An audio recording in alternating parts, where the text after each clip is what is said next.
Welcome to competitive cracker. ഞാൻ അശ്വതി ജോഷി.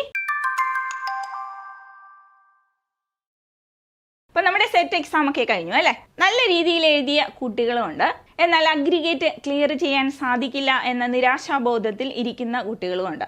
ഇനി LBSന്റെ answer key ഇനി വരുമ്പോൾ, ഡിലീഷൻ വരുമ്പോൾ എനിക്ക് പാസ്സാകാൻ സാധിക്കും എന്ന ആ ഹോപ്പോടുകൂടി ഇരിക്കുന്ന കുട്ടികളുമുണ്ട്. എന്ത് തന്നെ ആയിക്കോട്ടെ, ഇനി നിങ്ങൾക്ക് അടുത്ത സെറ്റ് എക്സാമിന് കിട്ടാത്തവർ, അഗ്രിഗേറ്റ് ക്ലിയർ ചെയ്യാൻ സാധിക്കില്ല എന്നുറപ്പുള്ളവരോടും ആണ് ഞാൻ ഈ പറയുന്നത്. അതുപോലെ തന്നെ ആദ്യമായി സെറ്റ് എക്സാമിന് പ്രിപ്പയർ ചെയ്യുന്ന കുട്ടികളോടും ആണ് ഞാൻ ഈ പറയുന്നത്. ആദ്യം നിങ്ങൾ പഠനത്തിൽ വിശ്വസിക്കുക, നിങ്ങൾ പഠിക്കുന്ന കാര്യത്തിൽ നിങ്ങൾ വിശ്വസിക്കുക. ഇനി ഞാൻ പറയുന്ന മറ്റൊരു കാര്യം, നമുക്ക് ലക്ഷ്യമാണ് പ്രധാനം അല്ലേ? മാർഗത്തെ തിരഞ്ഞെടുക്കേണ്ടത് നമ്മൾ തന്നെയാണ്. നമുക്ക് കഴിയുന്ന രീതിയിൽ ഏത് മാർഗവും നമുക്ക് തിരഞ്ഞെടുക്കാൻ സാധിക്കും. ഒരു പക്ഷേ നമ്മളൊരു സ്ഥാപനത്തിൻ്റെ സപ്പോർട്ട് തേടാം, അല്ലെങ്കിൽ ഒരു അധ്യാപകൻ്റെ സപ്പോർട്ട് നമ്മൾ തേടാറുണ്ട്. അങ്ങനെ സപ്പോർട്ട് തേടുമ്പോൾ ഒരു സ്ഥാപനത്തെ വിശ്വസിച്ച് നിങ്ങൾ ചേർന്ന് പഠിച്ചു കഴിഞ്ഞാൽ പല കുട്ടികളും ചെയ്യുന്ന ഒരു കാര്യമാണ്, ചേർന്ന് പഠിച്ചു തുടങ്ങും. ആദ്യത്തെ കുറച്ച് കാലയളവ് വളരെ വ്യക്തമായിട്ട് അവർ പഠിച്ച് മുന്നോട്ട് പോകും. ഇവിടെ സംഭവിക്കുന്നത് എന്താണെന്നറിയോ? പഠിച്ച് മുന്നോട്ട് പോയതിന് ശേഷം പാതി വഴിയിൽ പലരും ഉപേക്ഷിക്കുന്നതാണ് സെറ്റ് എക്സാമിൻ്റെ റിസൾട്ടിലുണ്ടാകുന്ന കുറവിന് കാരണം.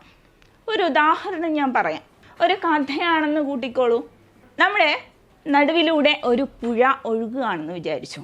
പുഴയിൽ നല്ല ഓളങ്ങളുണ്ട്. പുഴയുടെ ഇപ്പുറത്തെ ഭാഗത്ത് നല്ല വേനലാണ്.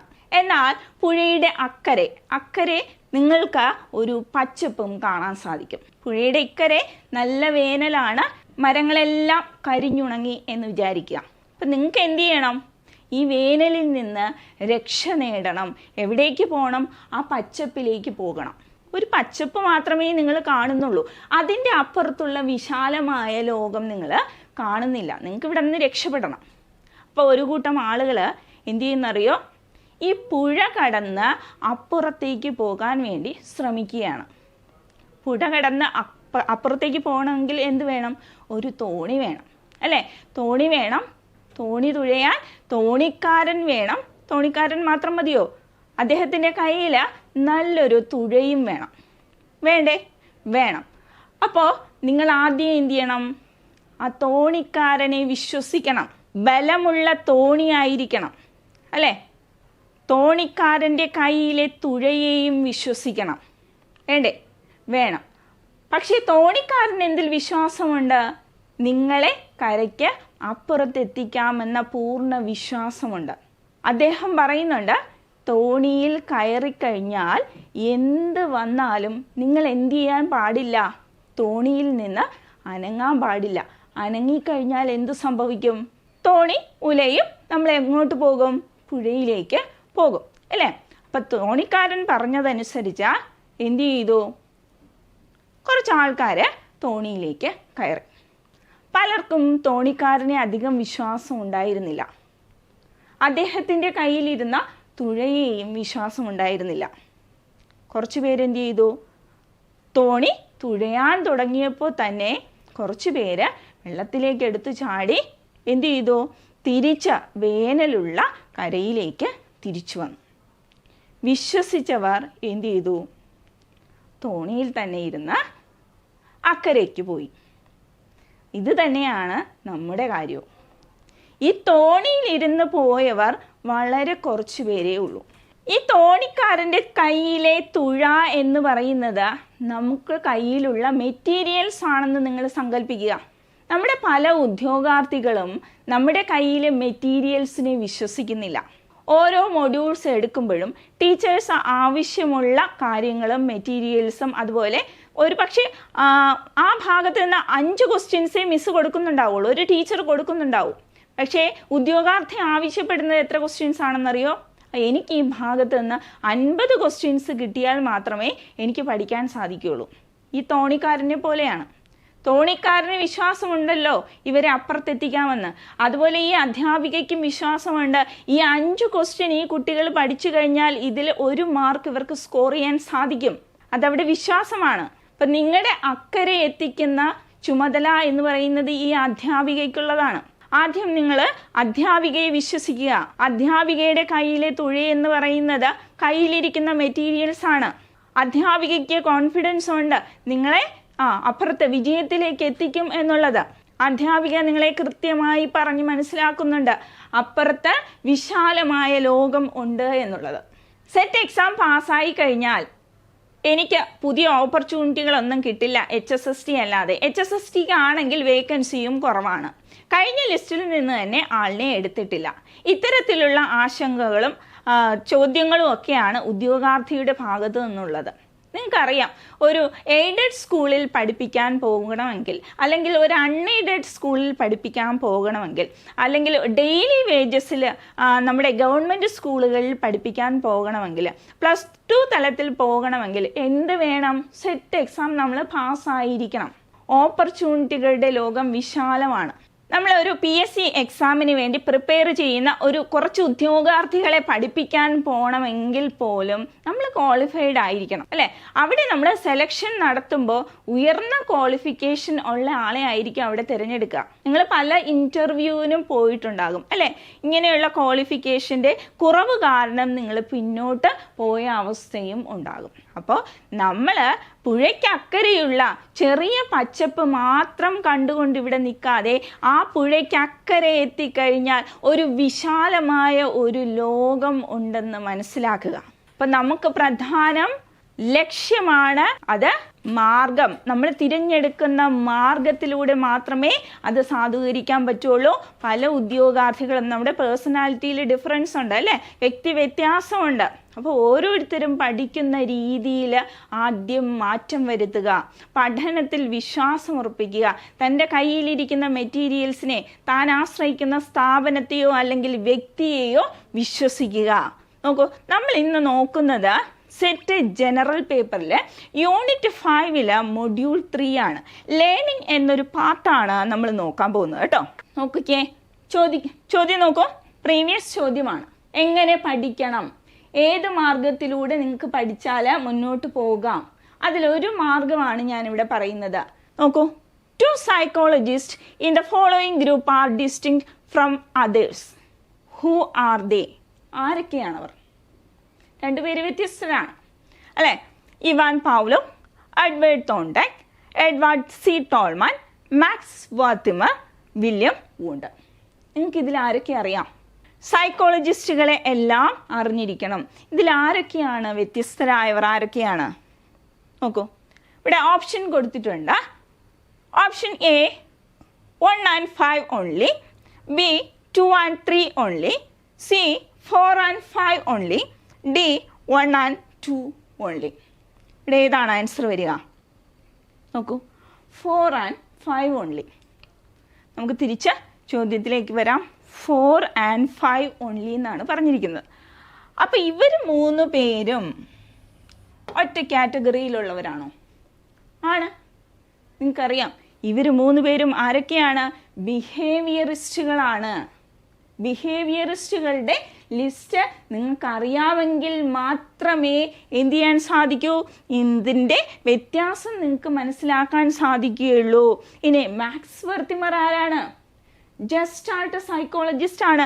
വില്യം വൂണ്ടിനെ നിങ്ങൾക്കറിയാം, എക്സ്പെരിമെൻ്റൽ ലബോറട്ടറി, അല്ലേ? ലിപ്സിക് സർവകലാശാലയിൽ ആദ്യം സ്ഥാപിച്ച ആള് അറിയാം. വില്യം വൂണ്ടിനെ അറിയാം. നമ്മുടെ മനഃശാസ്ത്രത്തിൻ്റെ അല്ലെങ്കിൽ സൈക്കോളജിയുടെ പിതാവ് അല്ലെങ്കിൽ ഫാദർ ഓഫ് സൈക്കോളജി എന്നറിയപ്പെടുന്നത് വില്യം വൂണ്ടാണ്, അല്ലേ? ഫാദർ ഓഫ് സൈക്കോളജി എന്നറിയപ്പെടുന്നത് വില്യം വൂണ്ടാണ്. ജസ്റ്റാൾട്ട് സൈക്കോളജിസ്റ്റ് ആണ് മാക്സ് വാർത്തിമർ.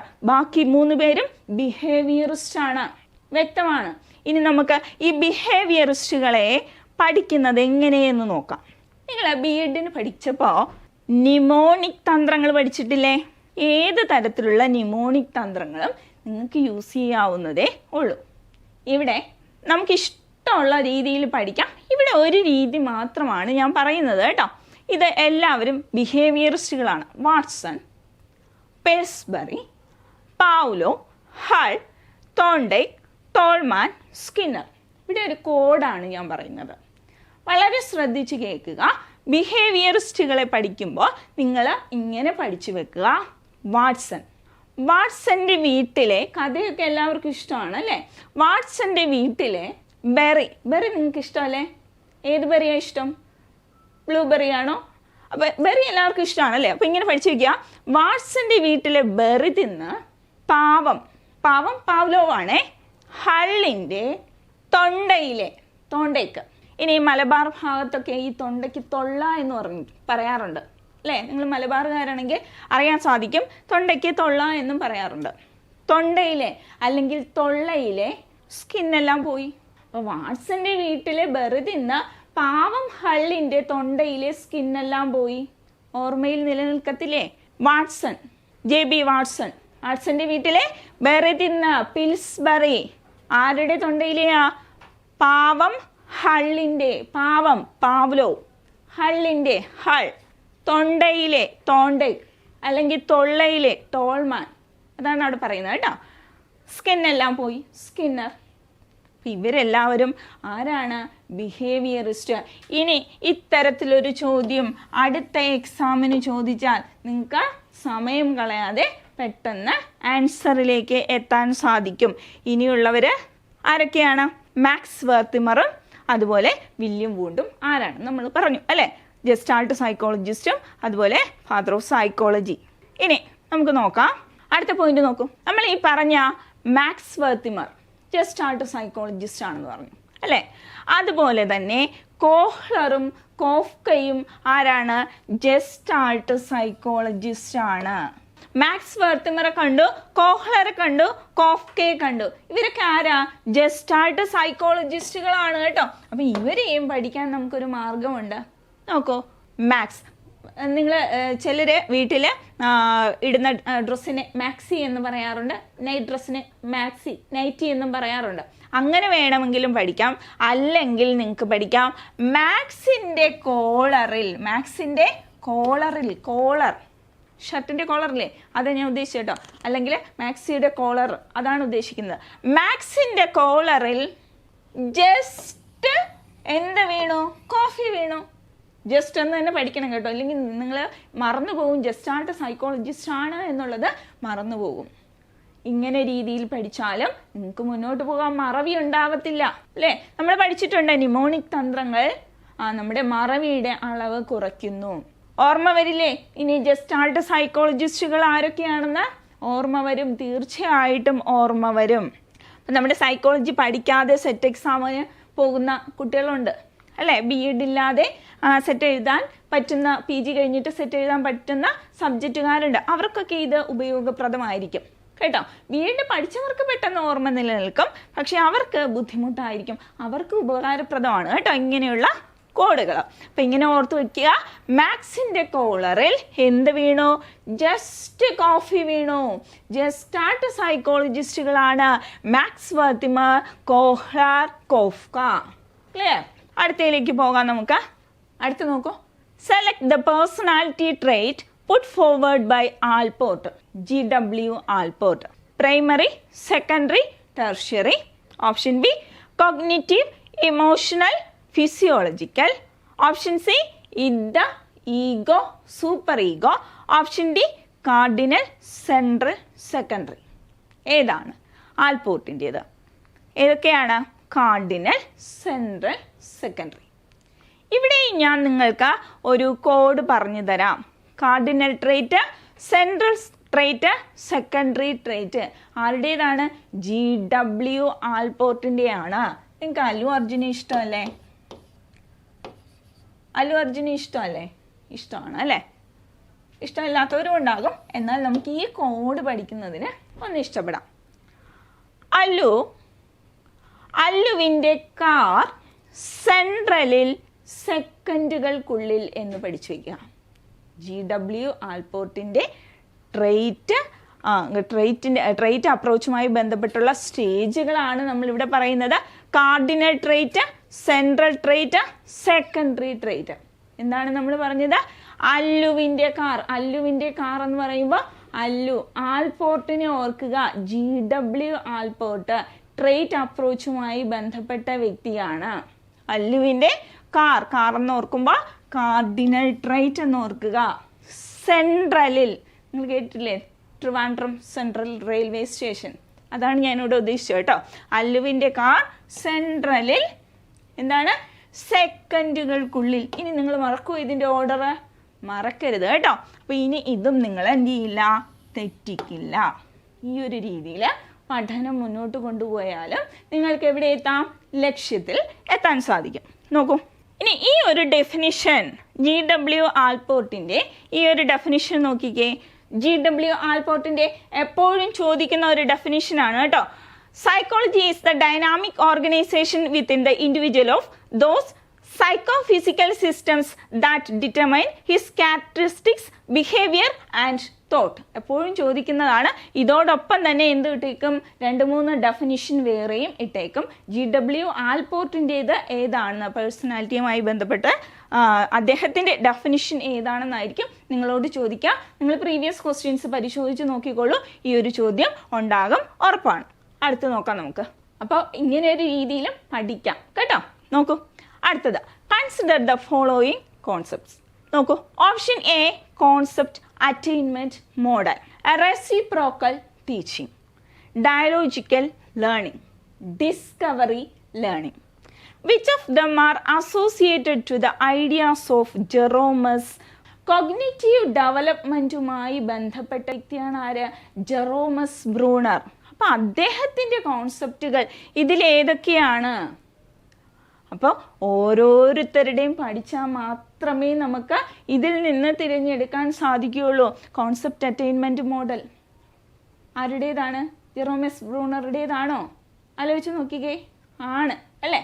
അടുത്ത റെസിപ്രോക്കൽ ടീച്ചിങ് ആണോ? ഒരു സംശയമുണ്ട് അല്ലേ. അടുത്ത് നോക്കൂ, ഡയലോജിക്കൽ ലേണിംഗ് ആണോ? ബ്രൂണറുടേതാണോ? സംശയമുണ്ട് അല്ലേ. നോക്കൂ, അതേസമയം ഡിസ്കവറി ലേണിംഗ് അദ്ദേഹത്തിൻ്റെതാണ്. അപ്പോൾ ഏതൊക്കെയാണ് വരുന്നത്? Concept attainment model, discovery learning ആരുടേതാണ്? ജെറോമസ് ബ്രൂണറുടേതാണ്. എന്നാൽ ഇത് രണ്ടും ആരുടേതല്ല? ജെറോമസ് ബ്രൂണറുടേതല്ല. അപ്പോൾ അത് വരുന്നത് എവിടെയാണ്? വൈഗോട്സ്കിയാണ് അല്ലേ. ഇതാരുമായി ബന്ധപ്പെട്ടതാണ്? വൈഗോട്സ്കിയുമായി ബന്ധപ്പെട്ടതാണ്. അപ്പോൾ ഓരോ വ്യക്തികളെയും അവരുടെ തിയറികളെയും അവരുടെ കോൺസെപ്റ്റുകളെയും പഠിക്കുമ്പോൾ വളരെ ക്ലിയർ ആയിട്ട് പഠിക്കുക. അപ്പോൾ ഇവിടെ ഉത്തരം ഏതാണ്? A and D are correct. അടുത്ത് നോക്കാം നമുക്ക്. അദ്ദേഹത്തിൻ്റെ 3 സ്റ്റേജസ് ഉണ്ട് അല്ലേ. 3 stages of Jerome's Bruner's theory of cognitive development. അപ്പോൾ ഇതൊരു ഓർഡറിൽ ചോദിക്കും കേട്ടോ. Enactive, iconic and symbolic. അപ്പോൾ 3 ഓപ്ഷൻസ് അത് തന്നിട്ട് വേറെ ഏതെങ്കിലും നമ്മുടെ പിയാഷയുടേതോ അല്ലെങ്കിൽ വൈഗോട്സ്കിയുടേതോ ഒക്കെ കൊടുത്തിരിക്കാം. അപ്പോൾ നമുക്ക് അവിടെ നിന്ന് തിരിച്ചറിയണം ഇതാരുടേതാണ്. ജെറോമസ് ബ്രൂണറുടേതാണ്. Enactive, iconic, symbolic. ഇതിന് എക്സാമ്പിളും ഒക്കെ പഠിക്കാനുണ്ട് കേട്ടോ. ആപ്ലിക്കേഷൻ ലെവൽ ചോദിക്കുമ്പോഴും നമുക്ക് എന്ത് ചെയ്യണം, അവിടെ ആൻസർ കൊടുക്കേണ്ടതായിട്ടുണ്ട്. അത് നമ്മൾ ക്ലാസ്സിൽ വിശദമായിട്ട് ഡിസ്കസ് ചെയ്യാം. ഇനി നമ്മൾ നേരത്തെ പറഞ്ഞതാണ് കോൺസെപ്റ്റ് അറ്റൈൻമെൻറ്റ് മോഡൽ ആരുടേതായിരുന്നു? ബ്രൂണറുടേതായിരുന്നു അല്ലേ. ഇനി സ്പൈറലിങ്ങും ആരുടേതാണ്? ജെറോമസ് ബ്രൂണറുടേതാണ്. അതുപോലെ നമ്മൾ പഠിച്ചു ഡിസ്കവറി ലേണിങ്ങും അദ്ദേഹത്തിൻ്റേത് തന്നെയാണ്. ഇത്രയും കാര്യങ്ങൾ ബ്രൂണറുടെ ഭാഗത്ത് നിന്ന് ഓർത്തിരിക്കുക. ക്വസ്റ്റ്യൻ പേപ്പറുകളിൽ നിങ്ങൾക്ക് കാണാൻ സാധിക്കും. അപ്പം നമ്മളൊരു പുതിയൊരു ബാച്ച് സ്റ്റാർട്ട് ചെയ്തിട്ടുണ്ട്, സെറ്റ് അസ്ത്ര 3.0. നിങ്ങൾക്ക് എല്ലാവർക്കും അറിയാം, കേരളത്തിലെ ഏറ്റവും മികച്ച അധ്യാപകർ എടുക്കുന്ന ക്ലാസ്സുകൾ തന്നെയാണ്. കൂടാതെ 2011 മുതൽ ഈ കഴിഞ്ഞ സെറ്റ് എക്സാം 2025 സെറ്റ് എക്സാം വരെയുള്ള ക്വസ്റ്റ്യൻ പേപ്പേഴ്സിനെ അനാലിസിസ് ചെയ്തുകൊണ്ട് വളരെ വ്യക്തമായൊരു സ്റ്റഡി പ്ലാനോടുകൂടി ആപ്പിൻ്റെ സഹായത്തോടു കൂടിയാണ് നിങ്ങളെ ഇവിടെ പഠിപ്പിക്കുന്നത്.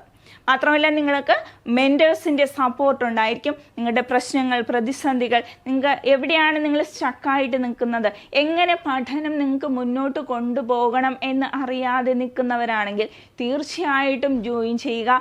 അടുത്ത സെറ്റ് എക്സാം നിങ്ങൾക്കുള്ളതാണ്, ഉറപ്പായിട്ടും നേടുക. ഞാൻ നേരത്തെ പറഞ്ഞ പോലെ പുഴയ്ക്കപ്പുറം ഒരു ചെറിയൊരു പച്ചപ്പല്ല, വിശാലമായൊരു ലോകം നിങ്ങളെ കാത്തിരിക്കുന്നുണ്ട്. ഓപ്പർച്യൂണിറ്റികളുടെ ലോകം തന്നെയാണ് അത്. നിങ്ങൾ തീർച്ചയായും കണ്ടെത്തുക തന്നെ വേണം. അങ്ങനെ കണ്ടെത്തി മുന്നോട്ട് പോകുന്നവർ തീർച്ചയായിട്ടും വിജയത്തിൽ എത്തിയിരിക്കും, ഉറപ്പാണ്. ലക്ഷ്യമാണ് പ്രധാനം. മറക്കണ്ട, താഴെ കാണുന്ന നമ്പറിൽ കോൺടാക്ട് ചെയ്യുക, ജോയിൻ ചെയ്യുക. എല്ലാ സബ്ജക്റ്റുകളും അവൈലബിൾ ആണ്. General paper, English, Hindi, Malayalam, chemistry, physics, maths, botany, zoology, commerce, economics, history. അപ്പോൾ ഇത്രയും ക്ലാസ്സുകളാണ് ഞങ്ങളിവിടെ പ്രൊവൈഡ് ചെയ്യുന്നത്. മാത്രമല്ല, നിങ്ങൾക്ക് ഫ്രീ ആയിട്ട് പഠിക്കാൻ താല്പര്യമുള്ളവരാണെങ്കിൽ താഴെ കാണുന്ന വാട്സാപ്പ് നമ്പറുകളിൽ ഫ്രീ വാട്സാപ്പ് ഗ്രൂപ്പുകളാണ്, ജോയിൻ ചെയ്ത് പഠിക്കുക. മാത്രമല്ല, നമ്മുടെ ചാനൽ സബ്സ്ക്രൈബ് ചെയ്യാത്തവരാണെങ്കിൽ തീർച്ചയായിട്ടും സബ്സ്ക്രൈബ് ചെയ്യുക. നമ്മുടെ കഴിഞ്ഞ